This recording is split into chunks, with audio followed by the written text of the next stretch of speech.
नमस्कार दोस्तों, मैं सरोज पांडे। माता पिता और गुरु की निंदा कभी नहीं सुननी चाहिए। ये बहुत बड़ा पाप है। अगर हम लोग अपने माता की, पिता का और गुरु का निंदा अगर सुनते हैं और उसके बदले में कुछ भी नहीं बोल पाते हैं, तो ये बहुत बड़े पाप के समान है।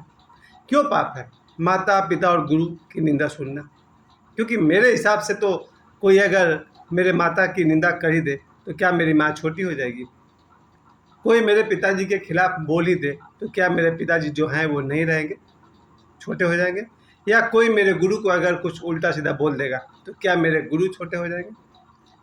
फिर क्यों ऐसा कहा गया कि माता पिता और गुरु की निंदा नहीं सुननी चाहिए?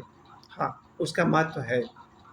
माता पिता और गुरु की निंदा सुनने से आपका मन कलुषित होता है, गंदा होता है। और मैं तो उससे भी बढ़कर कहता हूँ, आपके जितने अपने हैं उनकी निंदा भी नहीं सुननी चाहिए। और इसका काउंटर पार्ट भी सुन लीजिए, किसी और के माता पिता और गुरु की निंदा भी नहीं करनी चाहिए। अगर आपको दिखता है कि किसी और की माँ गरीब है, गलत है, कुछ भी आप में उस पर पाप दिखता हो, तो भी आपको उसकी निंदा नहीं करनी चाहिए। वो आपका काम नहीं है।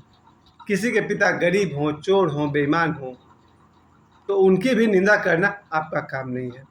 और किसी के गुरु सिद्ध नहीं हो सकता है अपराधी हो, गलत हो, उनको भी गलत नहीं करना चाहिए।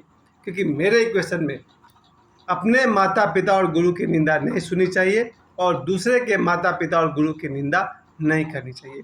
यानी कि निंदा न करिए न सुनिए। पर इससे बचने का सिर्फ एक उपाय है, अपना समय सिर्फ अपनों के साथ बिताइए, अपने साथ बिताइए। मेरे जीवन का ये सबसे बड़ा अनुभव रहा है कि मैंने अपना समय सैकड़ों हजारों लोगों को बांट दिया। जब मैं स्टूडेंट लाइफ में था तब से लेकर के आज तक, शायद बचपन से लेकर के इस 52 साल की उम्र तक मैंने अपना समय, और आदमी के पास सबसे कीमती चीज़ समय कहा जाएगा, क्योंकि मरते समय समझ में आता है कि आपके पास अब समय नहीं है, आपका खेल खत्म हो गया। और जब समय समाप्त होता है तो शायद वो एक सेंटेंस या एक शब्द बोलने का मौका नहीं देता है। मृत्यु का सबसे बड़ा जो खेल मैंने देखा है वो यही है कि जब मेरी पत्नी का देहांत हुआ तो अपने वो वाक्य पूरा नहीं कर पाई थी। जो वाक्य वो कह रही थी, वो वाक्य को पूरे होने से पहले ही उसकी दुर्घटना हो गई थी। यानी कि जब मृत्यु आएगी तो आपको वाक्य या शब्द भी पूरे करने का मौका नहीं मिलेगा। ऐसे में अपना समय गैरों के साथ, परायों के साथ, मूर्खों के साथ, दुष्टों के साथ, असाधु के साथ नहीं बिताना चाहिए। आज मैं आपको आध्यात्म का विपरीत कुछ बात करना चाहता हूँ। आध्यात्म कहता है कि राम और रावण दोनों में एक ही ब्रह्म तत्व है। अगर आप आध्यात्म की बात करेंगे तो राम के भीतर जो राम बैठे हैं और रावण के भीतर जो राम बैठे हैं, दोनों का ब्रह्म तत्व एक ही है, लेकिन शरीर अलग है और मन अलग है। आध्यात्म की बात अगर आप बुद्धिज्म के हिसाब से चलेंगे तो भगवान बुद्ध कहेंगे सब में एक ही शक्ति समाई हुई है। देव में, दानव में, स्त्री में, पुरुष में, बच्चे में, वृद्ध में, सभी में एक ही ईश्वर का वास। स्वयं गीता की आप बात करिए, जहाँ गीता में कहते हैं भगवान की प्रत्येक आत्मा मेरा ही स्वरूप है। अर्जुन, एक तरफ भगवान कृष्ण कहते हैं कि प्रत्येक जीवात्मा मेरा ही स्वरूप है, और दूसरी तरफ उसी अर्जुन को कहते हैं भगवान कृष्ण कि तुम भीष्म को, दुर्योधन को और जितने भी लोग हैं उनको तुम मार, क्योंकि ये मेरे द्वारा पहले ही से मारे गए हैं। कृष्ण एक तरफ तो कहते हैं कि सभी जीवात्मा में मेरा ही वास है, और दूसरी तरफ कहते हैं ये कर्ण, ये भीष्म मेरे द्वारा पहले ही मारे जा चुके हैं, तू निमित्त मात्र बन जा। यही बात आज सीखने लायक है। अगर आप ब्रह्म ज्ञान की बात करें तो ब्रह्म ज्ञान कहता है कि सभी जीवों में ईश्वर का वास है।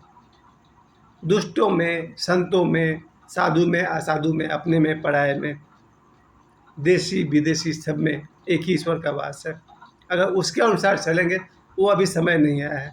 जिस दिन वो समय आएगा उस दिन आपके लिए कोई अपना पराया नहीं रहेगा। लेकिन हम जो जिस सामाजिक जीवन में जी रहे हैं उसमें अपने माता पिता गुरु की निंदा तो नहीं सुननी चाहिए। और मेरी एक बच्ची है, उसका कहना है कि अपनों की निंदा नहीं सुननी चाहिए। उसका कहना है अगर कोई आपकी बुराई करेगा तो हम नहीं सुनेंगे। एक स्टेप आगे की बात उसने की। कोई मेरी बहन की बुराई करेगा तो हम नहीं सुनेंगे। उसने एक कदम और आगे की बात की। बहुत सार्थक बात उसने समझाई। कि हमें दूसरे का निंदा न करना है न सुनना है। आज शनिवार है, मैंने सोचा कि कुछ ऐसे कर्म आपको याद दिला दूं जो हम लोग अनजाने में करते हैं। ये ज़्यादा बोलना अधिकतर मौके पर गलत बुलवाया जाता है। बहुत वर्षों से ऋषि मुनि और मेरी एक बहन समझाती रही, कम बोलो, मौन रखो। बड़ी मुश्किल है, मुझे सबसे मुश्किल कोई और साधना नहीं लगा जितना कि मौन साधना लगा। आप किसी के सामने चुप रह जाए तो कमाल हो जाए। मैं शाम को श्री रामचरितमानस का मास पारायण पाठ हो रहा था लोको बिहार में। जब भी दो आदमी बात करता है तो चुप रहने का मन ही नहीं होता है, बस बीच में बोल पड़ते हैं। ये बहुत बड़ी साधना, अगर हम लोग चुप रहना सीख जाए, और चुप रहना अगर नहीं सीखेंगे, ऐसी ऐसी गलतियां कर बैठेंगे जिसका कीमत जीवन भर चुकाना पड़ेगा। मुझे अपने जीवन में याद है, मैंने जीवन के कीमती 5, 10, 15 लोगों को बोलने की वजह से खो दिया। कहीं कहीं मैं गलत बोल गया और हमारा रिश्ता हमेशा के लिए ख़त्म हो गया, और कहीं कहीं वो लोग गलत बोल गए और हमारा रिश्ता हमेशा के लिए ख़त्म हो गया। हाँ, मगर एक बात मैंने की, जहाँ मैंने गलत बोला वहाँ मैंने माफ़ी नहीं मांगा, क्योंकि माफ़ी मांग के फिर रिश्ता जोड़ने का कोई शौक़ नहीं है हमको। माफ़ी नहीं मांगकर मैं लोगों की ज़िंदगी से निकल जाता हूँ। और इस साल 2024 में मैंने अपने जीवन से मैक्सिमम लोगों को गुड बाय किया। शायद 100 में से 99 लोगों को मैं अपने जीवन से निकाल दिया 2024 में, क्योंकि मुझे लगा व्यर्थ है। ऐसे लोगों के साथ रहना अपना दिमाग खराब करने के बराबर है, अपना जीवन का कीमती समय नष्ट करने के बराबर है। पूरी धरती पर 5-10 लोग ऐसे हैं जिन्हें हृदय में बसाया जा सकता है, और मैंने बसाया है। और ये मेरे हृदय में बसने वाले 5-10 लोग संसार के 700 करोड़ लोग के मुकाबले मुझे ज़्यादा प्रिय हैं। और ये जो मैंने बात आपको उठाई कि माता पिता और गुरु की निंदा नहीं करनी चाहिए, ये मेरा एक टेस्ट है छोटा सा। जिस किसी ने भी मेरे माता मेरे पिता के खिलाफ बोला, उसको मैंने जीवन में कोई स्थान नहीं दिया है। Get lost from my life. मैं फिर से दोहरा दूँ, जिन लोगों ने मेरे माता पिता, मेरा भाई, मेरी बहन, मेरी बेटी, मेरा बेटा के खिलाफ बोला, उनके लिए मेरे जीवन में कोई जगह नहीं है। हृदय में जगह होना तो बहुत दूर की बात है। Out from my life. और मैं अपने लिए बुरा नहीं मानता हूँ। कोई मेरे खिलाफ बोले, एक बार बोले, 100 बार बोले, 1000 बार बोले, मैं उसकी आरती उतारूंगा, क्योंकि मैंने देखा है मेरे खिलाफ बोलने वाला हर एक आदमी सही था। क्या बोलोगे मेरे खिलाफ तुम लोग? अगर मेरे खिलाफ किसी ने कहा कि मैं बहुत बोलता हूँ, ये बहुत मेरे लिए भाग्य की बात है, और मैं भीतर से स्वीकार करता हूँ, यू आर राइट। मुंह पर तो नहीं बोलता हूँ, अंदर से जानता हूँ कि तुम ठीक कह रहे हो, मैं सुधारूंगा।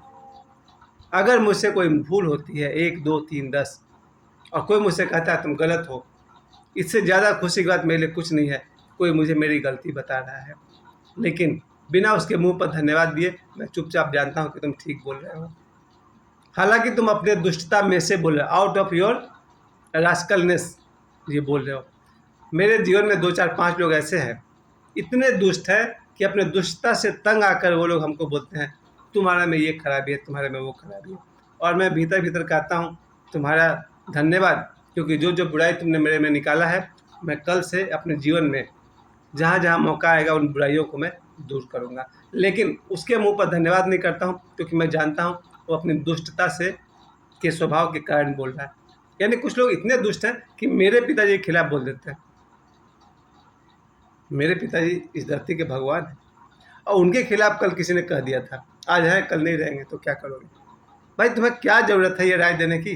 क्योंकि इसका उल्टा तो मुझे पता है कि आज तुम हो कल तुम नहीं रहोगे, तुम्हारा क्या गारंटी है? आज की दुनिया में 40, 45, 50 साल का आदमी शाम को सोता है, सुबह मरा हुआ पाया जाता है। पाथरडी में इस साल 5-6 लोग ऐसे मरे जिनकी उम्र यही 40, 45, 50 के आसपास थी। रात को सोए और सुबह मरे हुए पाए गए, या कोई दोपहर में मरा हुआ पाया गया। ये पाथरडी की मैं बात कर रहा हूँ। तो जिन लोगों ने मुझसे कहा कि भाई आपके पिताजी आज हैं कल नहीं रहेंगे, भैया आपकी क्या गारंटी है कि तुम आज हो और कल सुबह रहोगे? क्या जरूरत थी बकवास करने की? मेरे पिताजी पर राय देने की कोई ज़रूरत नहीं है। खैर, मूर्खों को क्षमा किया जा सकता है, दुष्टों को क्षमा किया जा सकता है। मैंने कभी किसी के पिता और माता और भाई के खिलाफ नहीं बोला। इतनी कॉमन सेंस मेरे पास है, और यही मैं चाहता हूँ सबके पास हो। बुद्धिमान व्यक्ति दूसरे के माता को अपनी माता समझ करके उनके खिलाफ नहीं बोलता है। रिमेंबर, बुद्धिमान व्यक्ति दूसरे के पिता को अपना पिता के समान आदर देते हुए उनके खिलाफ नहीं बोलता है। बुद्धिमान व्यक्ति दूसरे के गुरु को उसकी श्रद्धा देखते हुए उसके गुरु के खिलाफ नहीं बोलता। अब समझ में आई मैंने क्यों कहा कि माता पिता और गुरु की निंदा नहीं सुननी चाहिए, पर मैंने ये भी कहा था किसी और के माता पिता और गुरु की निंदा नहीं करनी चाहिए। मुझे समय देने के लिए आप सभी को बहुत बहुत धन्यवाद। ईश्वर करे आप सब सुखी रहें, आनंदित रहें। नमस्कार।